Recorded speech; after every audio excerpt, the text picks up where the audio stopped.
is former CIA counterterrorism chief Robert Grenier, who directed the CIA's counterterrorism program from 2004 to 2006, has said that essentially we need to, I don't want to say go to war, but we need to start to take action against domestic insurgents here in our own country. And think about the implications of this kind of language and where this is leading to, because we already see the thousands of troops in the National Guard troops in D.C., the semi-permanent barriers that they've erected around the Capitol with razor wire, and they're talking about building a permanent wall around the Capitol to keep all you dirty masses of people away from the elites. I mean, this is the people's house, but don't you people dare come near it, because they know that they're operating against the interests of the American people. But don't you dare build a wall on the border.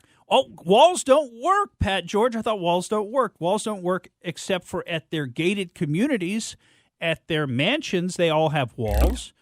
Around Congress, they now want a wall. They only want a wall between you and them, but a wall between us, the people, and then a bunch of people coming into our country undocumented and who knows what. They don't want that wall. No, that's racist, Pat George. But let's talk about this story, because what he said, and this is going back, I would say, about 3 weeks, he penned an op-ed in the New York Times, and he said that we may be witnessing the dawn of a sustained wave of violent insurgency within our own country, perpetuated by our own countrymen. These are extremists who seek social apocalypse. They're capable of producing endemic political violence of a sort not seen in this country since Reconstruction. And in this group, he included the Proud Boys, the 3%ers. Now, you know, the 3%ers are people who believe, and they kind of have this ethos. There was only 3% of the original American colonists who actually took up arms against the British. So the concept there is you don't need the majority of the population. You only need a small committed minority, i.e. 3% of the population, to overthrow the British government. And, you know, the implication being any tyrannical government that may be succeeding it. The Oath Keepers, which, I mean, these are people who simply, they're many of them former military and law enforcement, and they say that they're going to keep their oath to protect and defend the U.S. Constitution from all enemies, foreign and domestic. Added to this list, Christian, and probably could just leave it there, frankly, but it's saying Christian national chauvinists. I didn't even know that was a category of people. Christian national chauvinists, adding white supremacists and QAnon fantasists.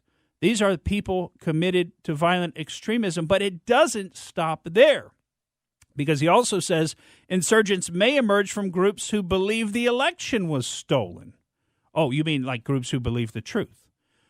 Groups who believe the election was stolen, or those who don't trust NPR or the New York Times. Now, if you don't trust National Public Radio or the New York Times, both of which I think repeatedly have proven to be untrustworthy, particularly the New York Times, right? If you don't trust them, now you may be the next violent insurgent. And so what does he say that we should do about this? Well, he says, as in any insurgency, you've got a small committed group who will take up arms, but the real problem is all the other people who provide tacit support. What does that mean? That means you don't actually yourself go out like Maxine Waters wants you to and try to attack these people in public. Okay, so you provide tacit support. And he talked about how this is really comparable to his work when he was the CIA station chief in Pakistan and Afghanistan and what they had to do there. He says he thinks the same situation applies here in the U.S. and that they need to go out and hunt down and attack these people who are providing this supportive environment, just like they hunted down and attacked the Taliban in Afghanistan. This is what he says. This is Grenier, the former CIA head of counterterrorism back in the early 2000s. Now, he said the first step to all of this should be that Trump should be convicted as a national security imperative. saying so long as he is there leading the resistance, if you will, which he shows every sign of intending to do, he is going to be an inspiration to very violent people. So you see what they're doing with the language, with the way they're setting this up. People who don't trust the New York Times, also known as people with a brain, right? People who think the election was stolen, also known as people who actually looked at the evidence. People who support President Trump, also known as people who care about America and want this country to be great, not the rest of the world, not to send our money out all around the rest of the world through the USAID programs, just giving money away to gender studies in Pakistan and everywhere else. That's what the elites in Washington, D.C. want to do. They want to give all of our money away. They want to open up the borders. They don't like the voters we've got here in this country, so they want to open the borders and bring a bunch of new voters in. We used to call them undocumented Democrats.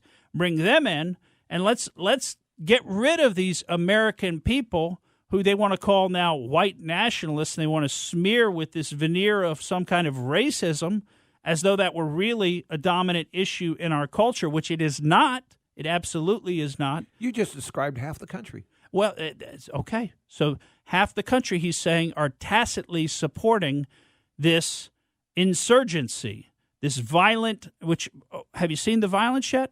I mean, I haven't seen it. I haven't seen the Trump supporters being violent, but he's calling it a violent insurgency, and he's saying we are witnessing the dawn of a sustained wave, a wave. That would mean multiple occurrences. We haven't even seen one, but there's multiple occurrences of violent insurgency. So what have we got to do? We got to eliminate these people. We got to go out there. We got to find the tacit support, and we got to eliminate those people, take them, maybe send them to re-education camps to brainwash them so that they stop disbelieving the New York Times, so that they stop believing that maybe the election was stolen, so that they stop supporting President Trump. I mean, this guy is talking about no less than what amounts to a civil war. They want to start a civil war against half of the country, against Trump supporters. How could that be a good idea? How can that be the answer? Thank you for listening to the Morgan Streetman Show. We hope you enjoyed what you heard, and if you did, please click like and subscribe to help us out. And remember that we recommend that you exercise your brain at least once a week.